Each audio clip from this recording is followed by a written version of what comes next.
Okay, hey guys, Tunde here. So as the title suggests, I'm going to be giving my opinions on Tales of Arise. Just to cut the long story short, this is one of my most anticipated games of the year. The Tales series is probably one of my favorite JRPG series of all time. I've been playing the series ever since Tales of Vesperia came out over 10 years ago on the Xbox 360 back in 2008. I've pretty much fell in love ever since. So the fact that, they're giving us a demo to try out and play, I think really speaks on confidence from Bandai Namco. And from what I've seen too, it seems like a lot of people are paying attention to this game. Like even people that have never played Trails before, ever since they had their E3 trailer back in 2019, it seems like it's on a lot of people's radar. And after playing this demo, I think this is going to be the one that's going to bring a lot of fans in. Like, I think this is going to be the Persona 5 for the Tales series. Like, this will be the one that a lot of people are going to be talking about. But to essentially, break down the demo, a typical run through, if we're going all the way through it, will take you about 30 minutes. In it, there isn't really a lot of story. It seems like they pretty much made this vertical slice to avoid any story spoilers because you kind of just thrust right into the middle of it. So if you guys are wanting to play it and are kind of worried they're going to be spoiled, don't be worried about that. It's pretty much a demo just to, try out the gameplay, see how you like it. And then there's even some skits in there where I'll get into in a little bit. That'll kind of give you an idea of how the characters' personalities are, and a little bit of more silly, lighthearted moments. But to start off with the gameplay, the gameplay is still your tried and true linear motion battle system from the other Tales games. So you're going to be fighting enemies on the overworld map, going directly to them. Then they're going to be thrust into an arena with them where you have the ability to freely move around and attack them. The main difference is that they kind of did with this, they're going to find right away is the control scheme. So rather than doing your attacks with the phase button and then holding down the B or circle button to do different arts, they've changed it up to be that now do all of your attacks on the R1 button, kind of like in the Dark Souls games. And surprisingly now too, there is no block button minus one character that has the ability to block. So now instead of blocking, you're essentially dodging. So kind of your main focus is do a perfect dodge just before an enemy attacks, so that way you can essentially continue your combo gauge. And also with this as well, it looks like they've taken some bits from the Tales of Exilia 2, if you played that, with the point of linking. So essentially what you can do is that if you guys are taking a look at the bottom left corner, you'll see all of your party members' silhouettes with a selection on the D-pad. So if you press on the D-pad to select the party member silhouette, they'll essentially come in to do a additional attack to help boost your combos. And also with that as well, if you stagger an enemy to a point, there's gonna be a D-pad marker that's gonna glow blue as well. If you select a specific one, it's gonna do a even more damaging attack to where two characters kind of link up together to follow up with it. Another big change that I saw here as well is how they're handling healing. So rather than you having your arts, your regular arts and healing arts both taking away from the same gauge, your healing arts have their own separate gauge called CP.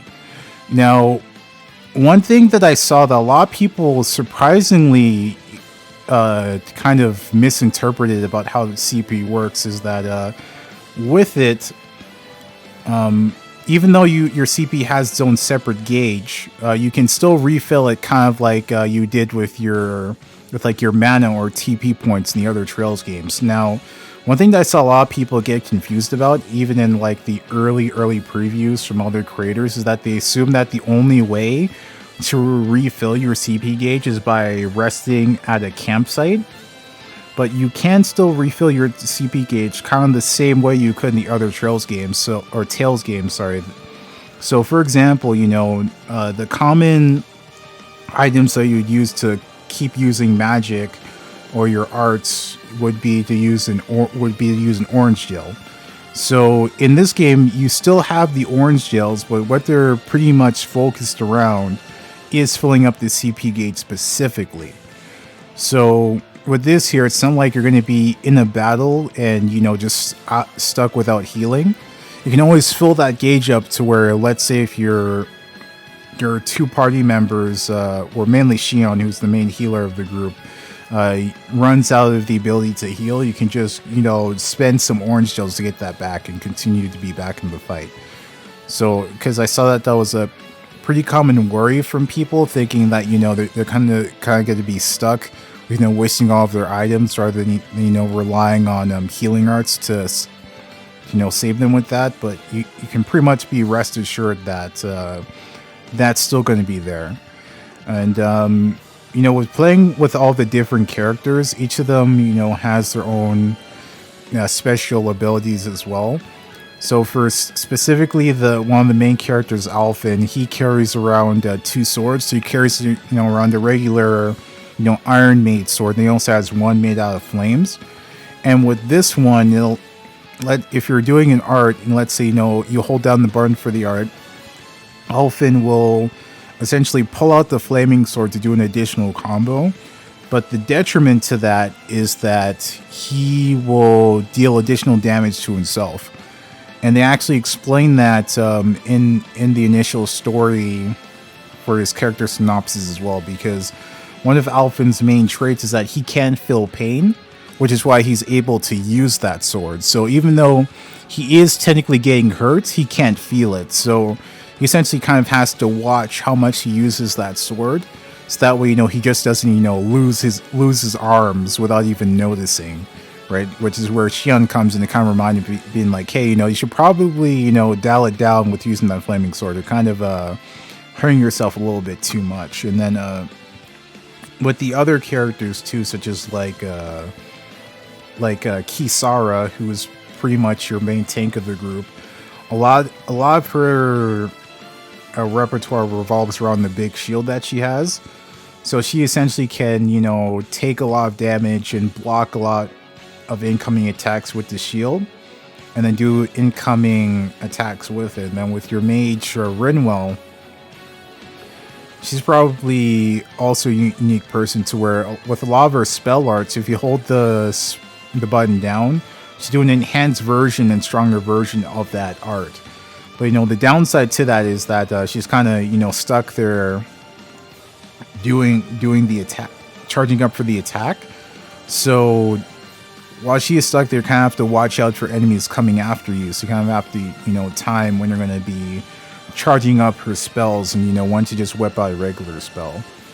But to sum it up with the combat, you know, I did like it a lot. I think that this was a great evolution on the battle system. I definitely like where they're going with this. I also like that, you know, they've split up the way that you can do a lot of your attacks into 2 different categories. So now with everyone, you have your ground-based arts that you can select and your air-based arts. So it looks like where they're kind of going with the game is that your main focus is to, you know, kind of Marvel versus Capcom air combo your enemies and then bring them back down, and then follow that up with more air combos as well, which I think will probably lead to a lot more interesting kind of combinations with those two.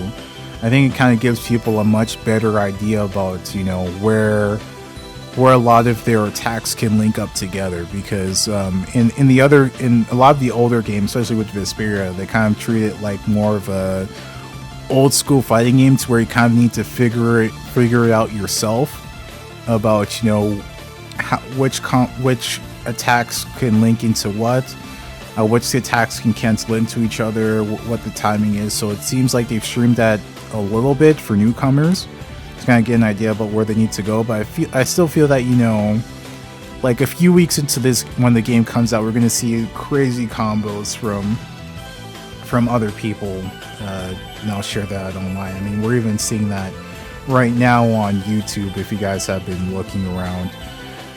The one other thing that I wanted to touch on is how they've changed up the skits, because this has become a little bit of a controversy in the community. So a lot of people, or I'd say like a few people, aren't happy with the fact that instead of the skits being 2D anime sprites kind of talking with each other, they've gone to more of a comic book-ish style that kind of mimics some of the cutscenes that would take place in Scarlet Nexus, if you guys have watched that, to where each of your characters will kind of talk in these little comic book panels. But I feel that, you know, this way is a lot better, because with the comic book panels, since they are still now rendered in 3D, they can now express the characters a lot more, and you can see a lot more of what they're doing. So, for example, in games like Tales of Vesperia, let's say if you had someone like Rita, who would essentially, you know, have a skit where she's making fun of Carol and will smack him. With the 2D sprites, you know, you can't really see her smacking him. You just hear like a sound of her smacking him and him reacting to that. Or like, let's say like with there were a few skits with Repeat where he would like kind of ignore people and walk away. They kind of have to tell you that, and they wouldn't show you that. Now with the 3D sprites, they can do a lot more showing rather than telling. So with this version of it, you kind of, you know, see a lot more of what they're doing in not only their words but in their actions as well. And the nice thing about this too is that now with the choice to go to 3D, they've even incorporated the costumes into the skits now. So with this here, if you're the kind of person that likes to use and buy the costume DLC that a lot of the Tales games come with, then with this now you can essentially play the entire game and have your costumes in pretty much every single cutscene that's in the game, minus the anime ones. To kind of, you know, makes it so that way your costumes that you bought are even more worth it, because you get to see it practically all the time. You don't even, it's very rare instances to where you don't see them. Yeah, that pretty much wraps up the initial thoughts that I had about Tales of Arise. Man, I can't wait until September 10th to play this game. It's definitely going to be something that I'm going to play in stream. So if you guys don't know, I also stream on Twitch, so be sure to check out my Twitch channel in the description. I pretty much play a lot of Jrpgs and whatever I feel like. So if you guys did like the video, please feel free to check that out. Also, please feel free to leave a comment and like the video as well. I really want to hear your guys' thoughts about what you think about the game. Good or bad, it doesn't matter. Just want to, you know, give a little bit more discussion. And then yeah, if you guys are also planning on buying it, you know, let me know in the comments as well. But yeah, I think I'm going to wrap up the video here. And yeah, I'm going to definitely be talking more about Tales of Arise as we get more info about it. So feel free to come check that out. And I will see you guys here next time.